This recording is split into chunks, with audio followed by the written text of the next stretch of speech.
Hello everyone and welcome back to Scylla's Pockets, or welcome to Scylla's Pockets. Welcome to a very different perspective than you usually get, because this is going to be the first vlog that I'm going to be attempting on this channel. Do I have any idea what I'm doing? No, we're gonna do it anyway. So the point of this experience is because there's two books that I want to read this month, and I want to compare them directly to each other. One of them is a reread and the other one is new for me. So for the reread one we have Gallant by V. Schwab, and the reread is going to be, no, not the reread, the new book is Starling by Alex E. Harrow. Now, I like both of these authors very much, and the reason I wanted to read both of these lovely books is because someone said that they are like kind of similar in theme, I suppose. Both feature a haunted house or some kind of haunted house situation, with a protagonist coming new to the house and kind of like experiencing it for the first time. And I wanted to see just how similar these two books feel to each other in terms of atmosphere and writing and like the general setup and what's happening. Also, I really needed an excuse to reread Gallant. So here we are. I'm gonna just sit back, relax, I have my tea here, and we're gonna be diving into Gallant by V. Schwab. First of all, because it's the tinier one of the two. I'm really excited to get back into this. How about you? Go back here. Stay. And we're gonna free the beautiful Illumicrate edition of its dust jacket, because I hate reading hardcovers with their dust jacket back on. It feels weird. It feels slighty. Alright, here she is. There she goes. And let's go.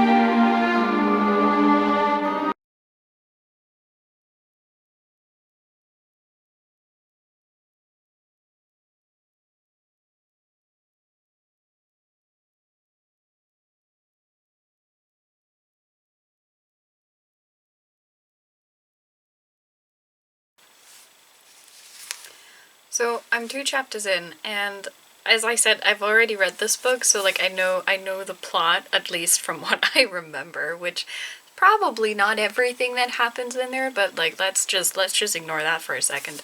But I really love how, I mean, this is the extraordinarily pretty edition because it's the Illumicrate edition, right? But I love how every chapter ends with some kind of page of her mother's diary or a drawing. Like for the first chapter we had this drawing.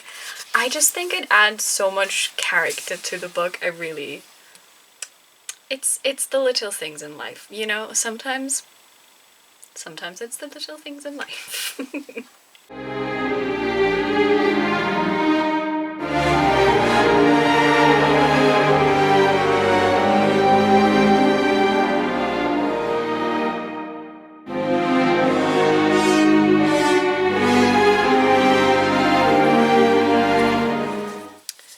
So I'm about 1/3 done with my reread now, so I'm like about on page 100 of 300.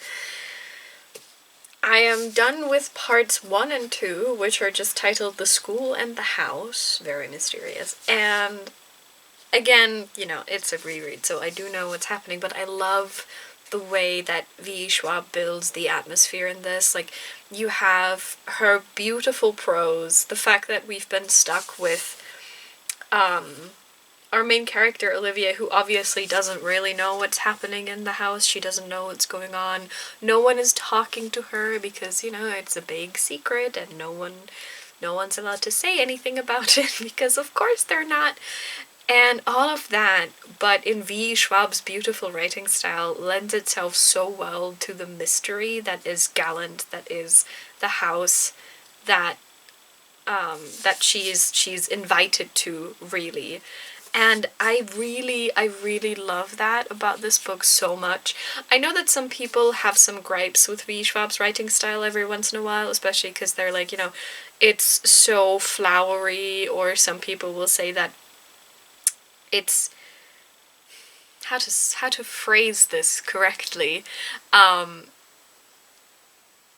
It feels so weird because she works a lot with like very long descriptions, but like especially in Gallant, this is precisely what this book needs, in my opinion. It really has this feeling of a gothic horror tale almost, with its luxurious prose. It's so beautiful.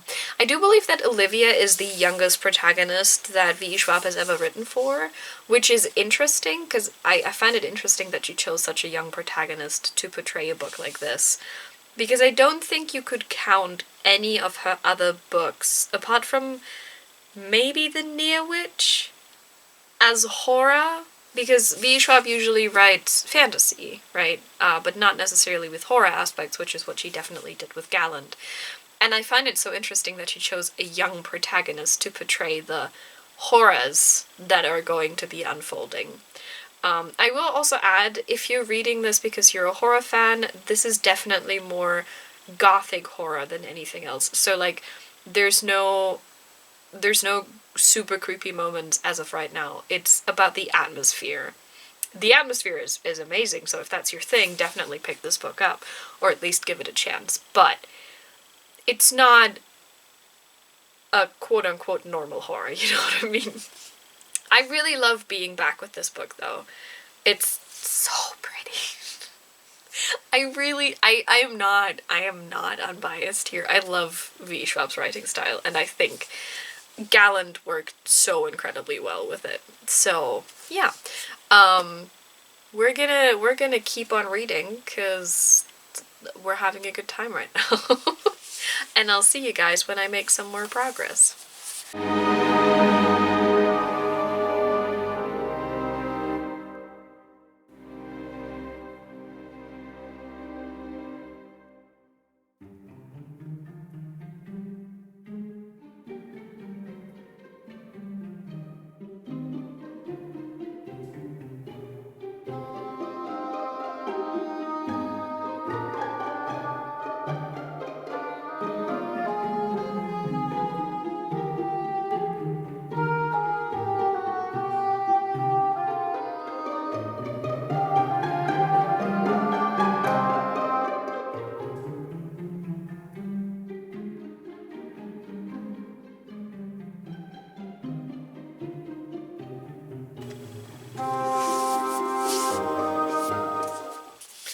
Alright, we made it through another part 3.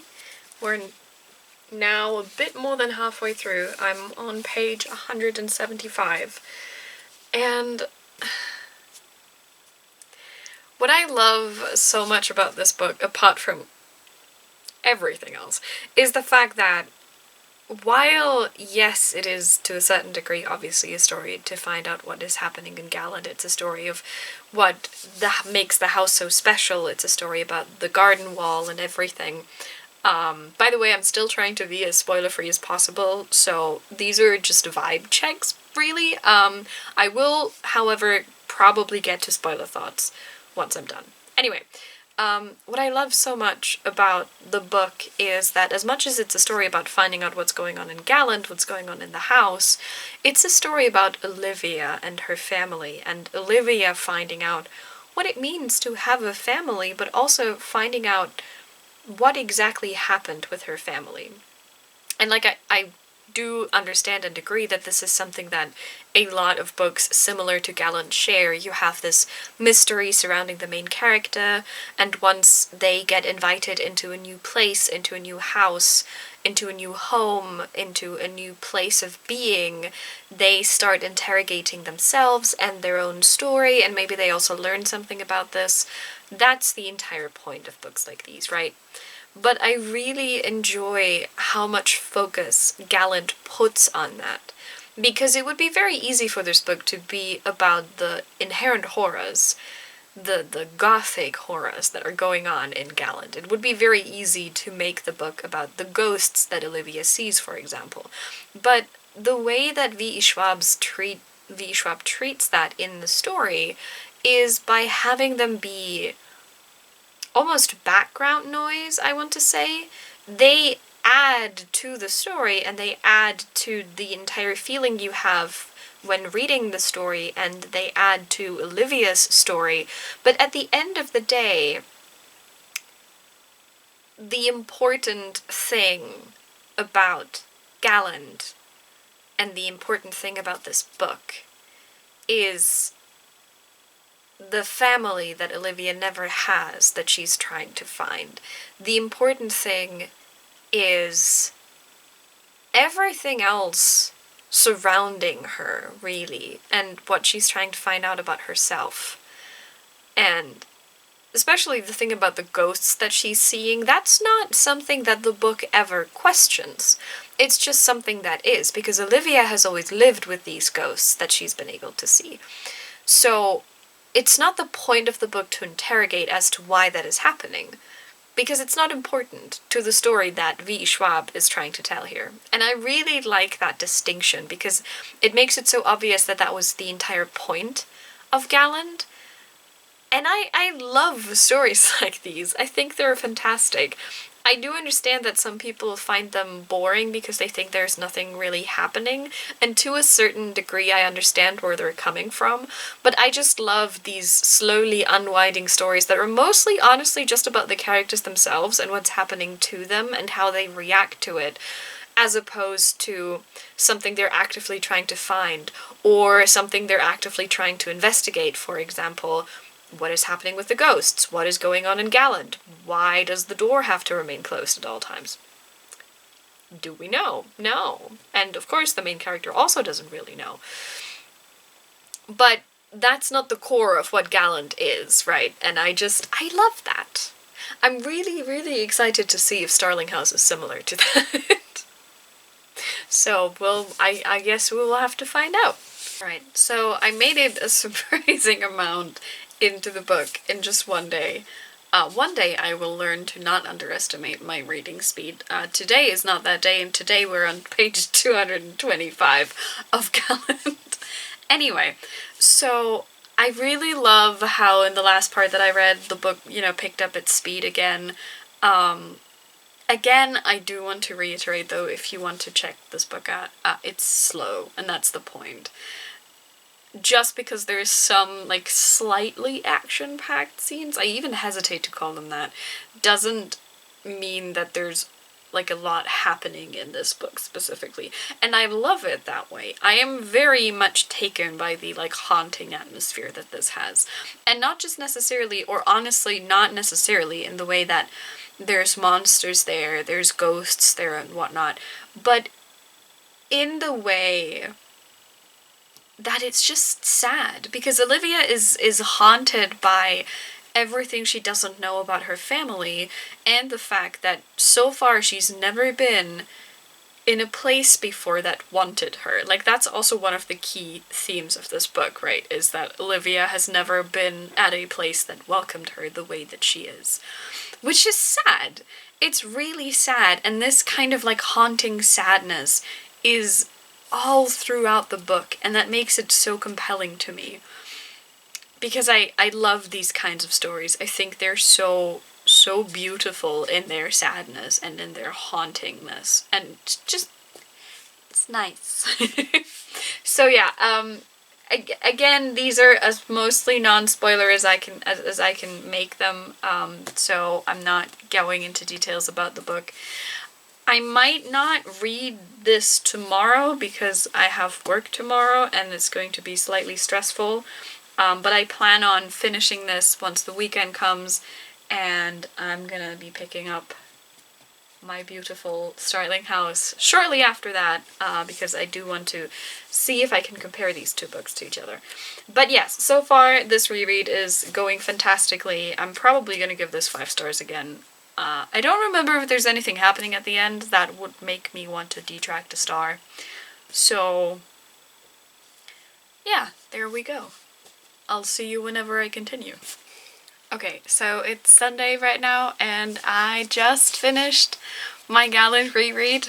I'm gonna have to hold this so it doesn't cover my entire face. As I said, this was a reread for me, so I knew kind of what was happening, and I'm surprised I remembered as much as I did. Every single time one of the, like, tiny plot lines started again, I was like, oh, hang on a minute, I remember how this ends, in tragedy. I loved it on reread as much as I did the first time I read it.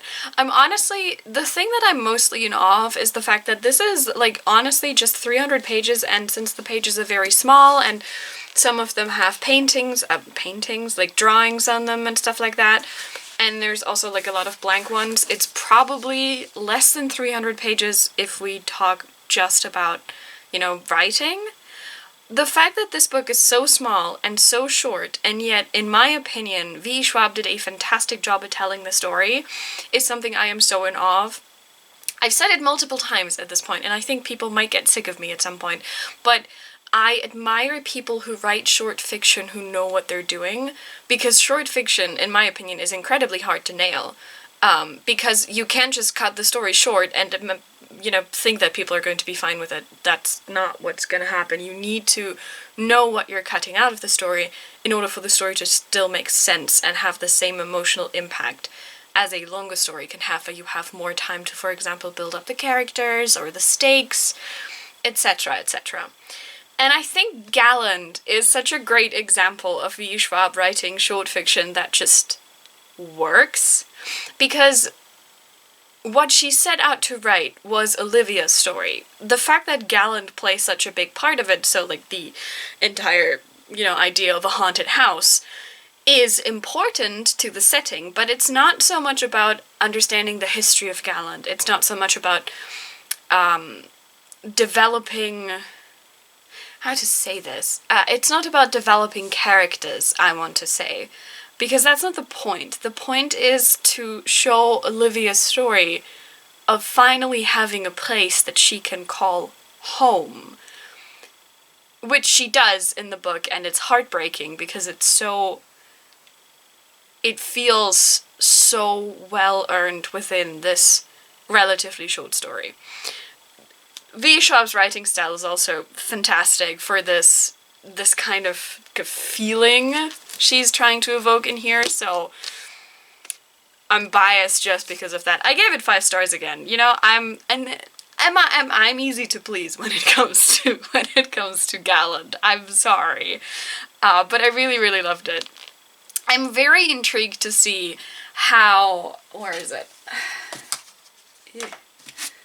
How Starling House is gonna compare to this, because as I said, I've heard people compare it, but what I heard sounded more like, you know, the general setting, as in there's a haunted house and there's people starting to live in that haunted house, and maybe also the fact that the main character is an orphan.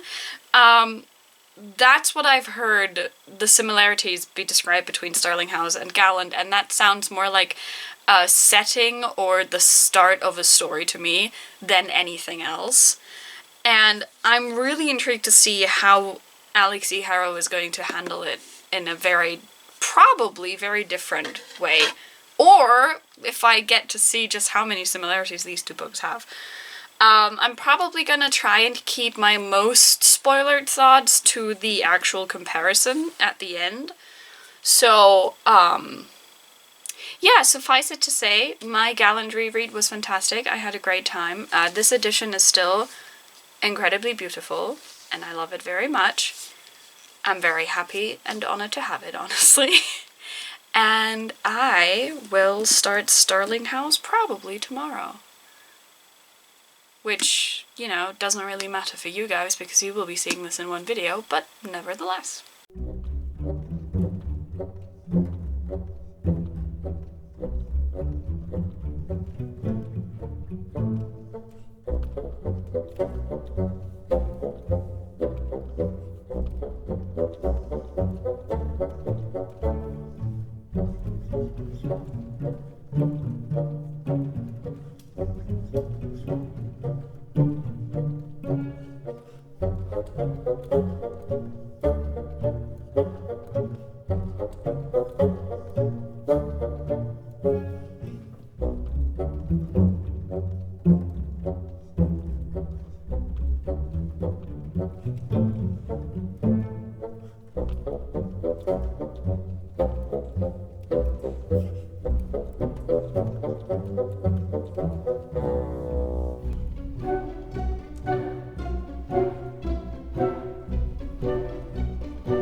Alright, so we're finally starting this! Yay! It's been a few days, I think, since I finished Gallant. I haven't had time to sit down and enjoy this yet because this is a book that will never leave my house.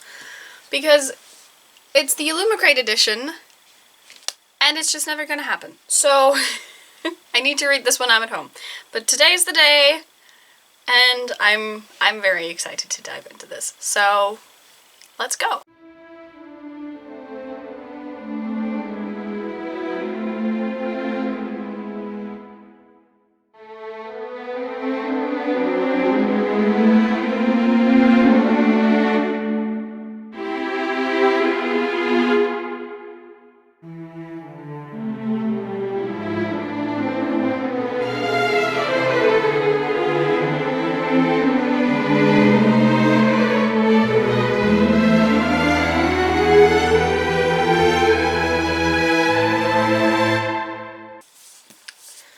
Okay, so I'm about 2 chapters in. Well, I am 2 chapters in, and that's about a bit less than 20 pages. So far, I'm really intrigued. I like Alexi Harrow's writing style because in my opinion she has this, like, very nice mix between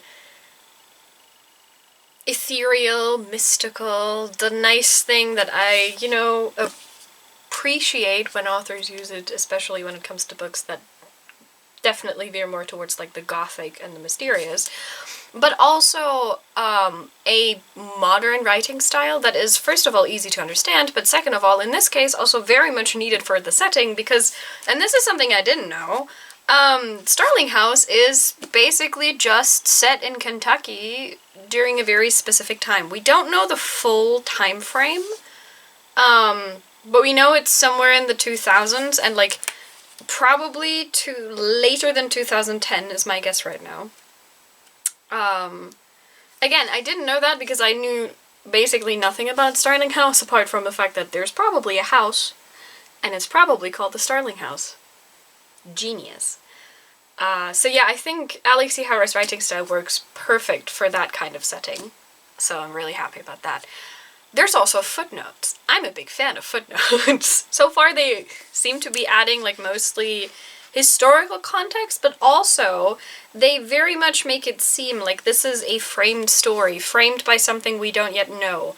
And it feels like the main character, whose name, if I'm understanding this correctly, is Opal, which is something I only know because of the footnotes and not because of the actual text, because it's written in first person.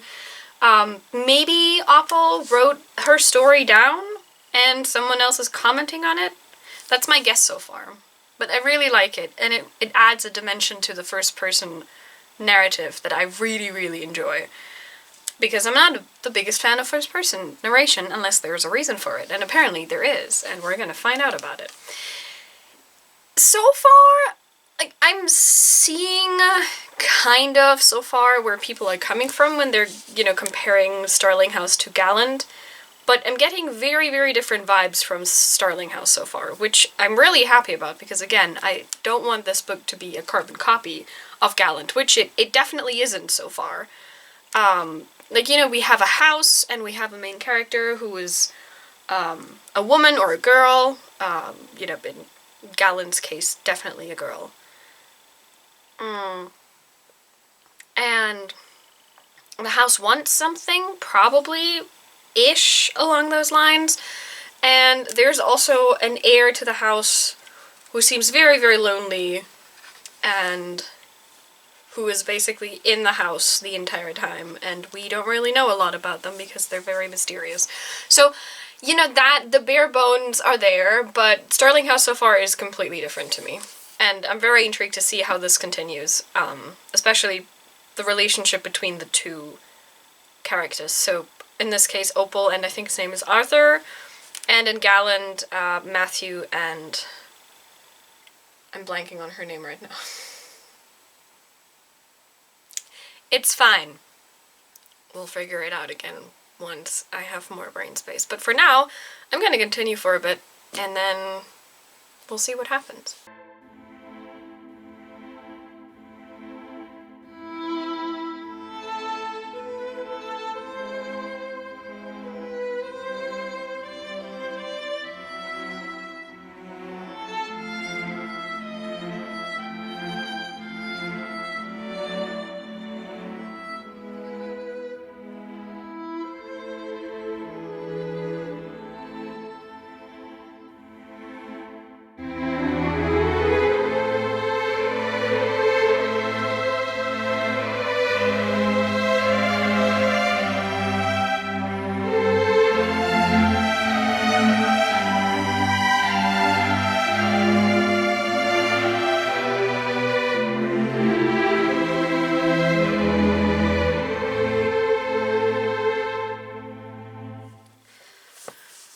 So, surprise, it's actually been a few more days.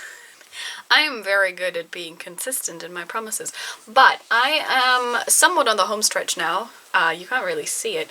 I am about, well, a bit less than 2/3 into the book. I'm on page 182 now.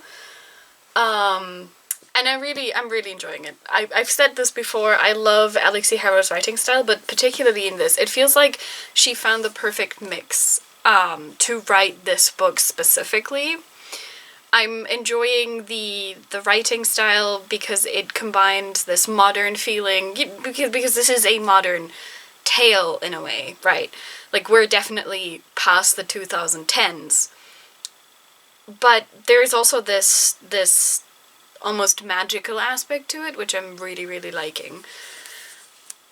This book is surprisingly character-focused. For some reason, I thought, like, okay, so this is going to sound weird. I'm going to try to explain it. For some reason, I thought the house was going to play a much bigger role, and it does, in a way, but differently than I imagined. The house is still the driving factor behind this, in a way, I would say. Like, it's the reason why the characters are coming together the way that they do. It's the reason for a lot of the character conflict that we're seeing. Specifically, obviously, with Opal, our main character, but also with her brother and with Arthur Starling, obviously, because that poor man has been living in this house for a while. Too long. He needs a break. So, like, the house is still very much a driving factor of this, insofar that its existence basically propels the plot forward to a certain extent, but there's a lot more, like, human interference than I thought there was going to be. which in my opinion is one of the key differences between this book and Gallant, which is something I will be getting into once I'm done with this book as well, but it feels much more... It feels like the human characters are much more of a driving force than the place where all of this takes place. Starling House itself is a framework through which the characters interact and is the reason for the interactions, but there's a lot more human interference even outside, and honestly specifically outside of Starling House, which I think is very interesting. I like the route that Alexi Harrow is going with this, and I think it works very well with some of her other work, like for example, what's it called again? The one with the witches. Hold up, I think her books are... The Once and Future Witches, that one.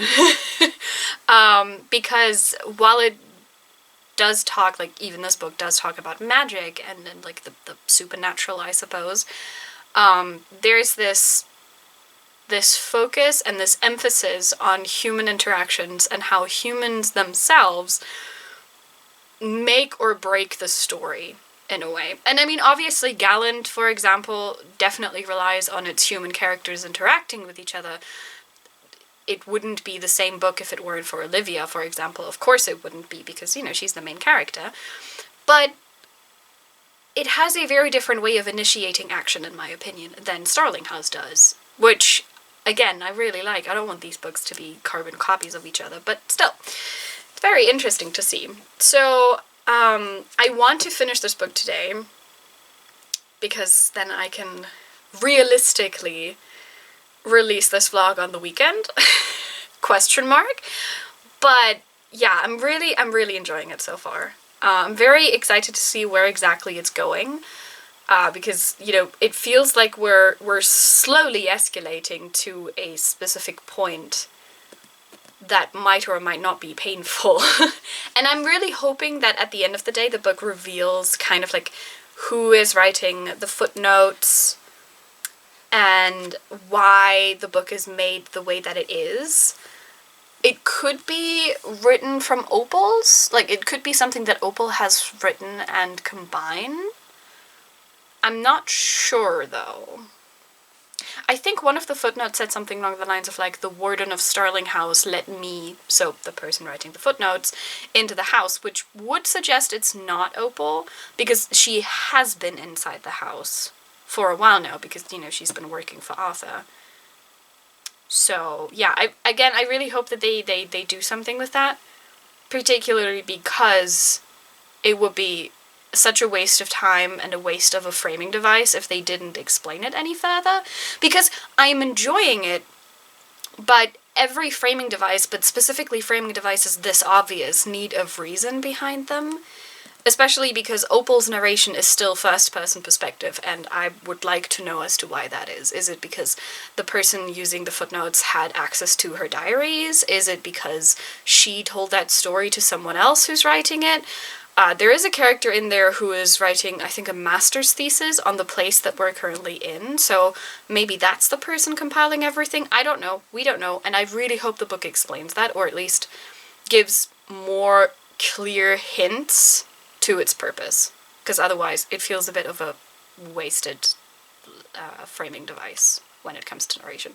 But yeah, really excited. I think I can read 120 pages today still. That'll be fine. If I can, I'm gonna try and film my compiling thoughts immediately after, because otherwise I might just simply forget I have those. And until then, good reading to me.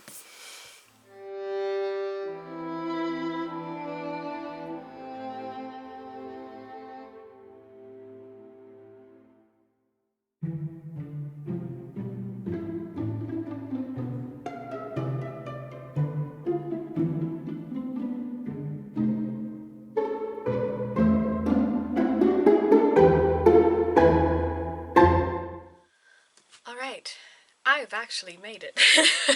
Okay, so I am now officially done with Starling House by Alexi Harrow. It took a bit longer than I anticipated, but here we are. And I loved it. It was fantastic. I I think, without going into too many spoilers, the format in which the story is told makes sense when you get to the end of it. I really like how Alexi Harrow pulled that together. I think I said, when I was like a bit more than 100 pages away from the end, I said something along the lines of like, I hope that the framing device is explained at the end, at least a tiny bit, because I wanted some context for why it felt like essentially someone commenting on a book that was written, if that makes sense. And I think Alexi Harrow pulled that off just fine. I also liked where it ended. It's a very open end, so if that's not necessarily your favorite, maybe have a think if you want to pick this book up. But I really like open endings that make you go, well, I mean, there could be more to the story, and there absolutely is more to the story, and the characters are not done growing, the characters are not done living, but they're no longer, like, the story of this book in particular is done. It's just that the characters will keep on living their lives without the reader knowing what exactly that is. And I like endings like that, but I think especially like gothic-esque, gothic-adjacent books lend themselves very well to not necessarily telling you everything that's going to happen once the book is over. I like that bit of mystery it adds to it. It's an acquired taste, but I quite enjoy it. I don't know how many times I can keep saying that I love Alexi Harrow's writing style until you get sick of it, but like, it's just true. I love her writing style. It's just good.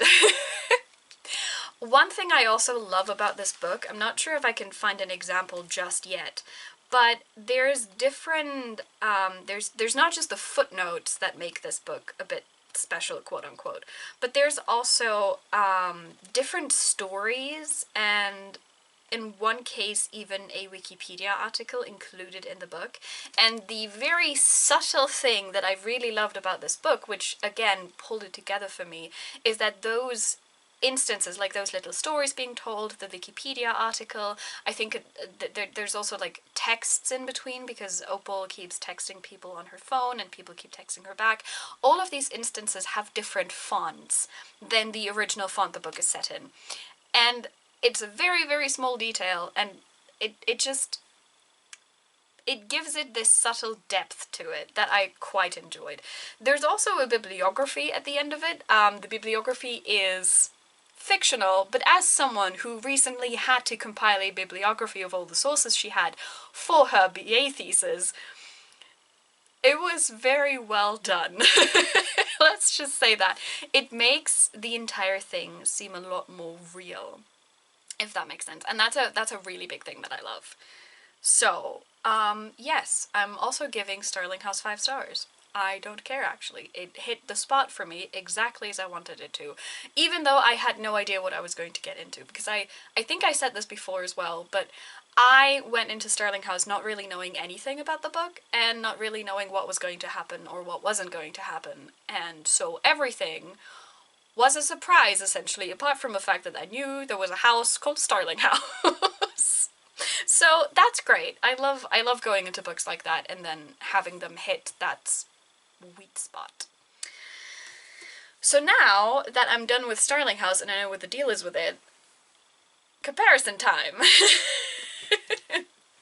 So, it's obviously been a while since I read Gallant, like, for me at least. For you guys, it's been like, what, 30 minutes maybe?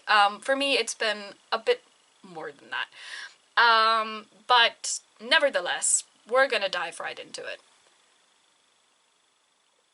So, fair warning, this is the spoiler section of this video. If you haven't picked up Gallant and Starling House yet, and you don't want to spoil your experience any more than this already has, with some of the, you know, little things I've dropped and maybe accidentally spoiled a tiny bit, don't watch this section of the video.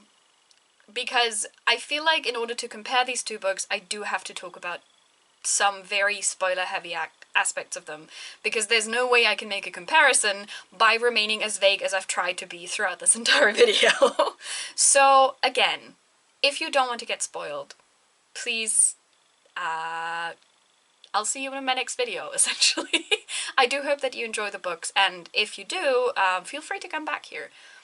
If you haven't read the books and don't mind spoilers, or if you've read both of the books and are, quite frankly, only here to hear me talk about how these two books compare, let's go. So, I've said this before, and I still agree with it. The bare bones of both books are essentially not necessarily the same, but they follow a very similar structure. In Gallant, you have Olivia, who is an orphan and who, for some reason or other, gets dragged to the house called Gallant and introduced to a family she previously didn't realize she had. In Starling House, you have Opal, also an orphan, who also realizes something about her family she never knew she had, even though under very different circumstances than Olivia. And she also gets dragged, more or less by choice, into a house, in this case the Starling house, which has some sort of secret surrounding it. Fantastic. Both houses, both in Gallant as well as in Starling House, harbor some sort of entrance to a parallel world, technically. This is already where some differences occur. In Gallant, the other side of the fence, which is what the Gallant family has been guarding this entire time, the other side of the fence is essentially a mirror world, dimension, however you want to call it, for our real world. It's full of shadows of dead people who can be reanimated, and a character who is basically just called Death with a capital D. He doesn't really get a lot of different names apart from that or the Lord, something along those lines. So that is essentially how that different dimension in Gallant is made up of. The different dimension in Starling House, on the other hand, is a dream world. Kind of. It's never fully explained, same with Gallant, by the way. Like, both dimensions still have the air of mystery surrounding them that basically makes you go, well, I don't really know what's happening here. So, if you were trying to fully understand these two places, the books never offer an explanation for that specifically. However, the way that the parallel world, if it even is something we could call a parallel world in Starling House is made up of, is the desperate nightmares and dreams of a girl who was so thoroughly violated in what she experienced and how she was treated, etc., etc., that the only way out she saw was to leave behind a corporeal, material world, if you want to call it that, and get subsumed and submerged, heavy on the river metaphor here, for reasons, in a insubstantial world of dreams that she nonetheless not necessarily creates, but controls to a certain extent. However, it is also made very explicit that she's not the only one who can control that world, because that world essentially is made up of every person's dreams who enters it.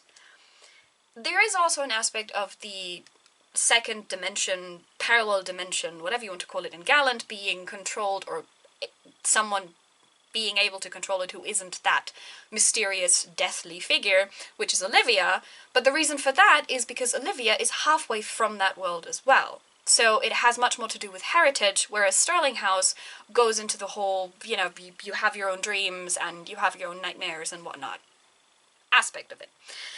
It might seem nitpicky, but I do believe that is very important to understand the different books and what they're trying to portray, because it's not the same thing.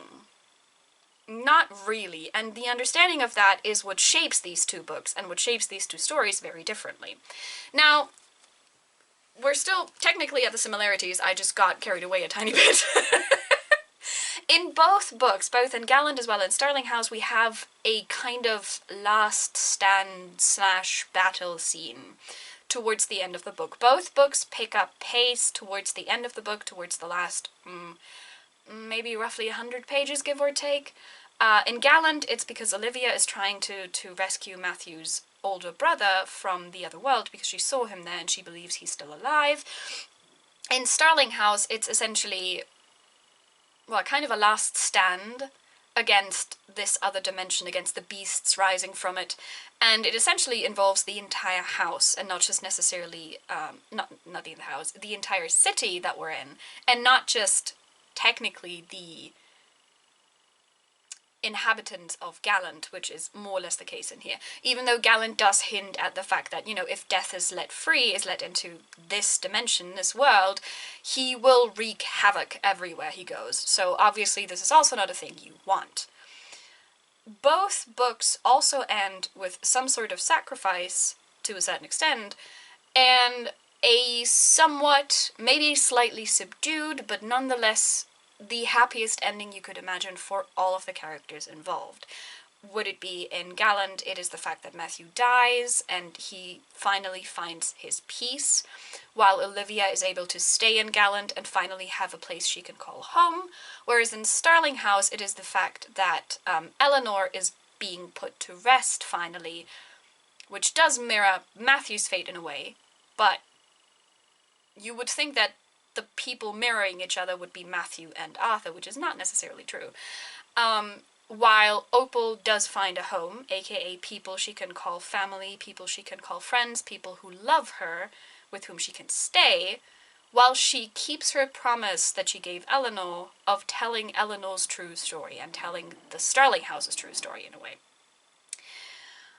So, again, as you can see, I do believe that the structure, to a certain extent, is very similar, but that's something I wouldn't necessarily call, like, here's the thing, right? You can compare these books, you absolutely can. I think my big issue lies, my big issue lies with people comparing these two books as if they are somehow worth less because people compare them, but also as if the only reason Starling House exists is because Gallant exists. It's not vice versa. It's not possible to have it vice versa because Gallant was published before Starling House. I believe Gallant was published in 2021. Hold up. Let me see. Oh no, actually 2022. Alright, well, I mean, they're 1 year apart, but still, you cannot argue, well, actually, I think Starling House was published in 2024. Anyway, 1 or 2 years apart. So, like, you can't claim that, you know, Gallant exists because Starling House exists. You would have to say it the other way around.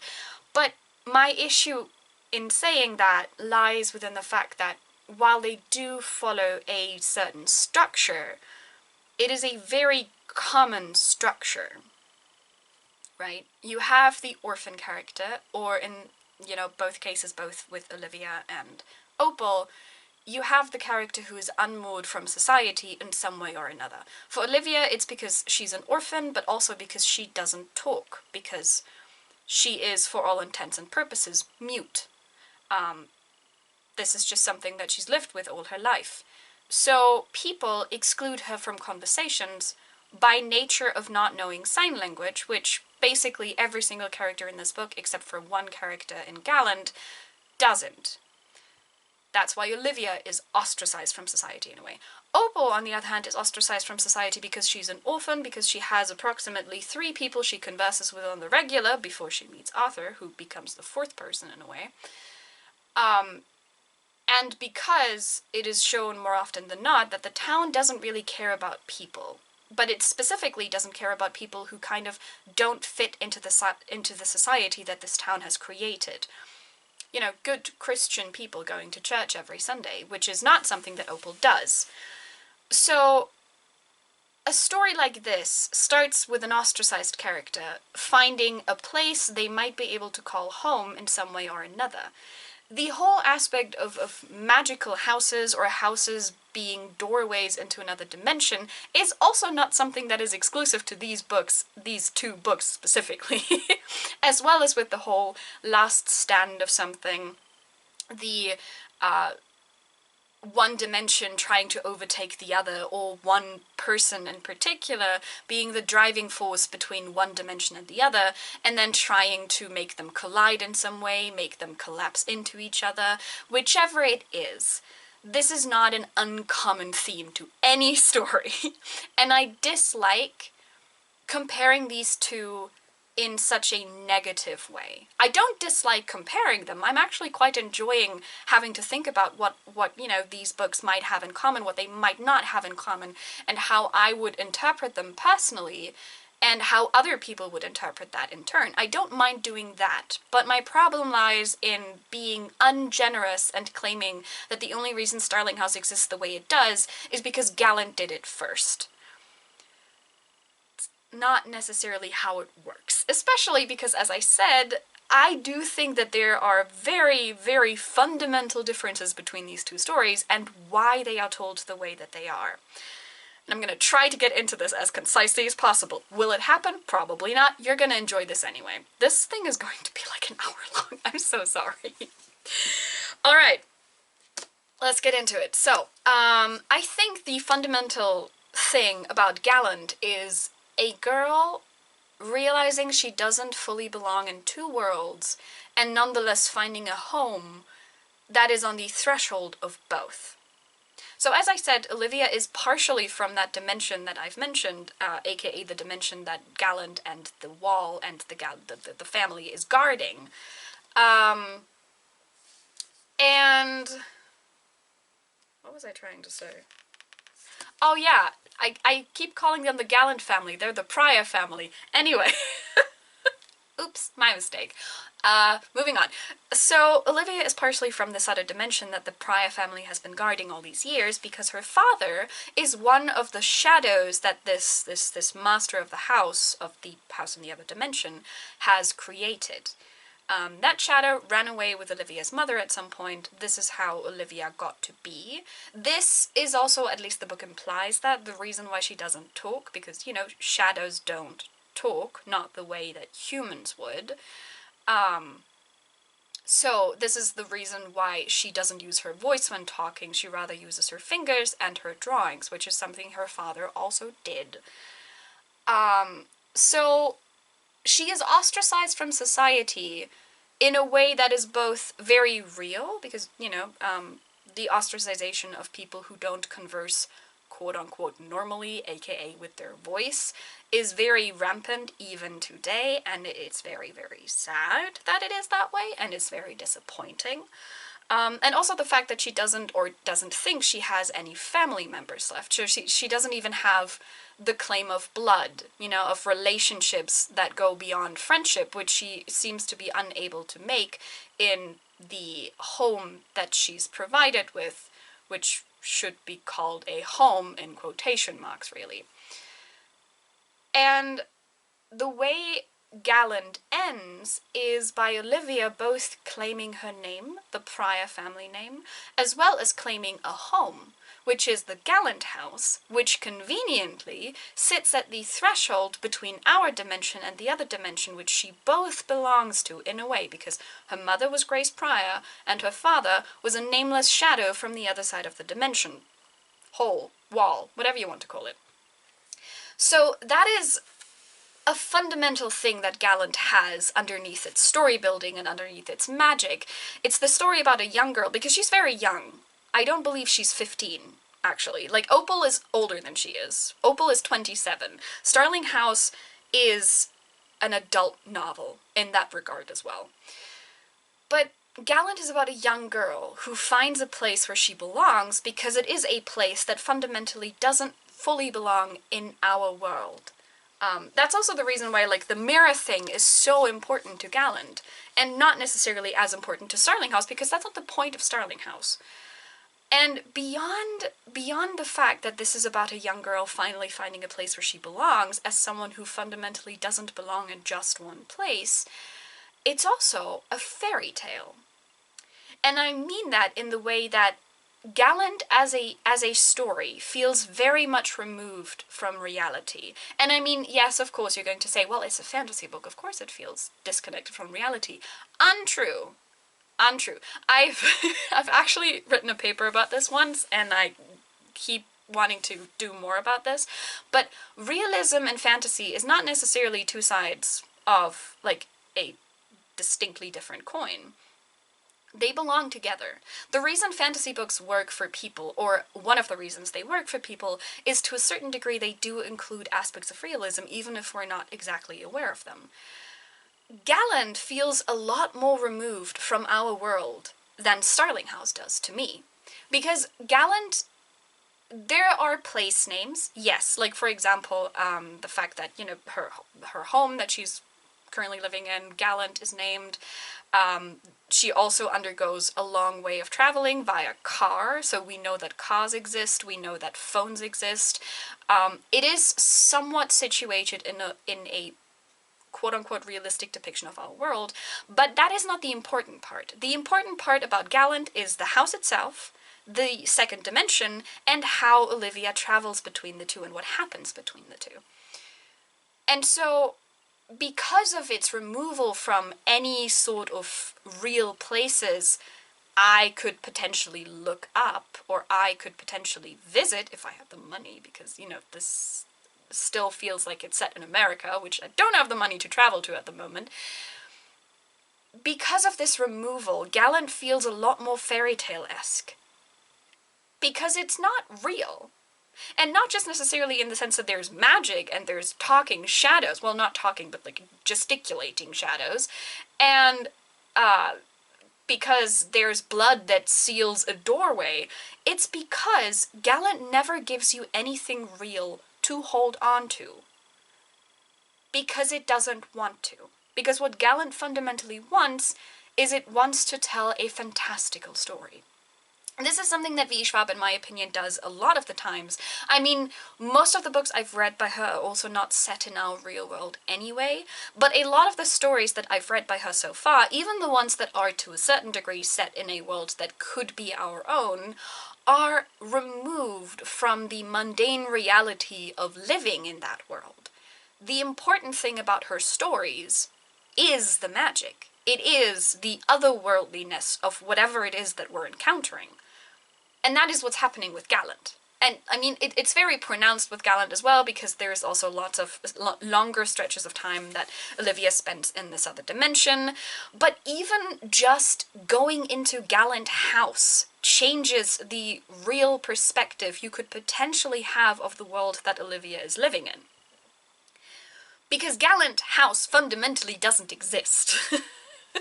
And it's that removal from reality that makes Gallant the book that it is. And I really love it for that. I love V. Schwab's writing style, and I do believe that her removal from reality is also very present in her writing style, because most of her writing style is very lyrical. And you would think that having this book be from Olivia's perspective, it might be less so, because Olivia is very young, as I've said, and so a lot of the word choices feel very unnatural for a maybe 14-year-old girl. I'm not saying that 14-year-old girls don't know what metaphors are, but I am saying that the writing style is not something a 14-year-old would realistically come up with. Let's just say it like that.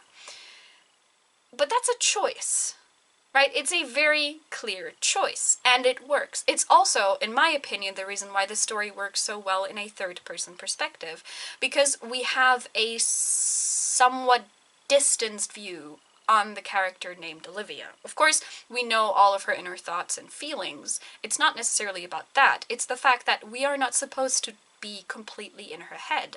We're not enveloped by her narration as we are with a first-person narration. And this brings me to Starling House, because most of Starling House is told in first-person perspective, from Opal's perspective to be precise. And while Gallant is a fairy tale that is very clearly set, not necessarily completely in a different dimension, but just in a place that is very liminal and very nondescriptive, the entire point of Starling House is that it is set in our reality. There's just some added bits and pieces to it. And the reason why that is so important for Starling House is because the entire book is a story. And I know that sounds weird, because you're like, well, but like every book is a story. Yes, but not every single book is a story that is supposedly told by the characters within it as a story to other people. Starling House is much more of a fictional non-fiction source than Gallant ever wanted to be. The entire point of Starling House, which is something we find out at the end, is the entire thing is a collection of knowledge, a collection of research done upon the Starling House and the, well, not necessarily family, because every single warden of the Starling house has been chosen by the house and is not necessarily related by blood to anyone who came before it, but the Starling lineage, I would say, the Starling house lineage, maybe. It is a story about a young girl who was so profoundly abused that she could not find any other way out of that but to create her own nightmarish world and try to make some people pay for that because no one would listen to her. It's about the power that literature might have to move something in this world. It's not supposed to be a fairy tale as much as Gallant is. Because it's not supposed to be a fairy tale. It's supposed to be a true story that just takes its time to unwind, because so many people have told so many different versions of the story that everyone thinks they know the truth, when in reality, they probably don't. And not only that, but I've said this before, I've noticed that very quickly into the story, Starling House is set at a very specific time. It is set at a very specific place, and it includes historical facts about that place, even if they're not entirely true, because of course Alex E. Harrow weaves fiction with reality, which is the entire point. They ring true enough, or their inspiration is true enough, that it lends Starling House this aspect of realism that Gallant very purposefully doesn't have. And again, I do understand that to some degree that might sound like nitpicking, and it might sound like someone trying to come up with excuses as to why Starling House and Gallant couldn't possibly be the same book, but in my opinion, it's very important to look at the books and think about what the authors, so V. Schwab and Alex E. Harrow, might have attempted to do with these books. And it's a very different thing to me, because again, V. Schwab in Gallant is telling us a fairy tale story about a girl finally finding her place somewhere. Not in society, because that's not the point, but somewhere. And meanwhile, while yes, Starling House is also about Opal trying to find some place she can call home by learning that home is probably going to be related to people that love her, it is also about telling the truth of a place that has so long tried to hide its own truth that people have started believing every single lie they've ever told about it. It's much more about something that, to this day, happens in real life, where places, countries, families, people pretend to come from a different reality than what actually happened. A reality where family abuse doesn't happen. A reality where slavery never happened. A reality where ostracization from society never happened. But on the other hand, it's also showing you that those places aren't irredeemable. The reason why the town at the end of Starling House doesn't die, the reason why the town is not flooded with toxic waste, is because at the end of the day, this is not going to change things. At the end of the day, even when horrible things have happened in the past, there are things worth changing. But they can only change if someone starts telling the real story. And that's what Starling House is to me. And that's why I think these two books, like Gallant and Starling House, are very, very easily compared with each other because of the overall ways they tell their respective stories, and because of the bare bones that every single story inhabits and inherits. But at the end of the day, they're trying to achieve very different things, and at least to me, they've managed to do that.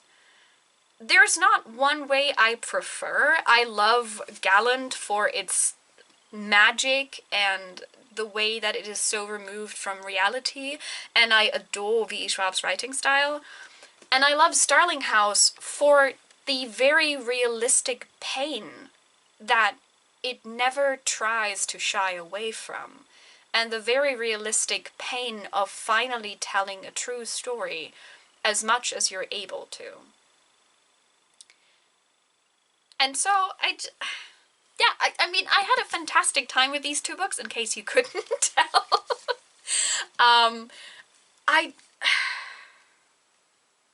I feel the need to make an even more dedicated video on them, which is probably very stupid because again this video is probably going to be round about an hour long, but yeah, like again, maybe it is somewhat nitpicky. Maybe it is somewhat nitpicky to say that there's such a pronounced difference between the two books, but I find it so important to mention it. And again, I fully recognize that at least the structure of these two books is fairly similar to each other, but that is also partially because that is the structure you need for a story like that. I think what I'm trying to say is there's a very big difference between obvious plagiarism and something having been inspired by the same roots, but then having been changed to adapt to whichever message it is the author is trying to convey. And that's essentially, in my opinion, what is happening with Gallant and Starling House. So, yeah. I loved both of these books. I love them for what they are, and I'm very glad that they are what they are, because it fits so well.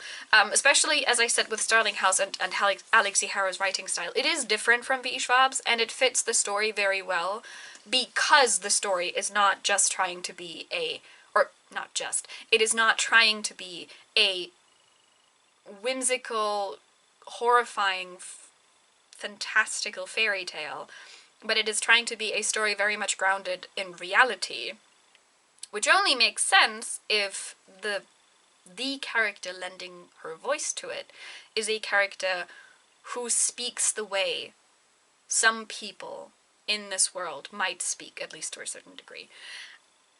And I've also said that Starling House, to me, feels much more like a story driven by people, and I still think that's true. Gallant, as I said, has a villain, in a way. That villain is not... You cannot ascribe humanity to him, because he's not human, right? Like, he's from a different dimension, people call him Death, that should be very telling as to what he isn't, which is human. It does have a villain, to a certain degree. But what is so important about Gallant, in some way, is also just the place where all of it takes place. Like, of course, Gallant and Starling House alike are both framed by the houses they inhabit. Starling House, however, in my opinion, is a lot more moved by people outside of the house, to a certain degree. Like, you have, what's her name again? That horrible, horrible woman. I have forgotten her name because I don't like her.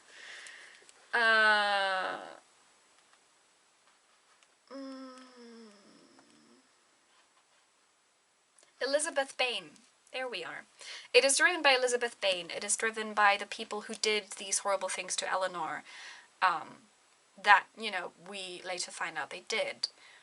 It is driven by humans, fundamentally. Yes, Starling House, the house itself, is alive, and it cares for the people that it would want it to inhabit and everything. And it's made very apparent that that is one of the fantastical elements of the story. But the house itself is a place.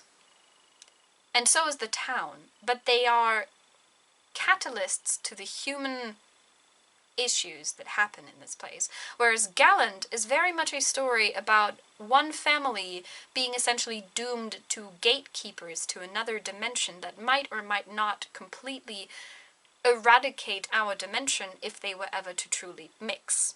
And the only exception to that seems to be Olivia herself, because she is both from our dimension as well as from the other dimension. And that is also such a profound difference to me, because while yes, in Gallant, obviously we have human characters who are very integral to the story and how the story progresses, but Gallant is much more self-contained than Starling House is in that aspect. Because the only people important enough to drive the plot to a certain extent are people from within the Gallant house. Even Olivia herself, once she finally finds her place in Gallant. And Starling House is a lot more about humans, and about the history humans have with each other, and how that history makes them do what happens in the end. That's really, in my opinion, the big difference there. Starling House is a much more human story. It is a story about us, essentially. And the way that Alexi Harrow tried to frame it was by adding fantasy to the mix, because that works as an extended metaphor just fine. So yeah, this is the longest project officially that I've done on this channel. I think this is the most work I've also put into anything. We'll see how it works out, and if we like what happens at the end of it, I might do more vlogs like these, because this was actually, it was a lot of fun.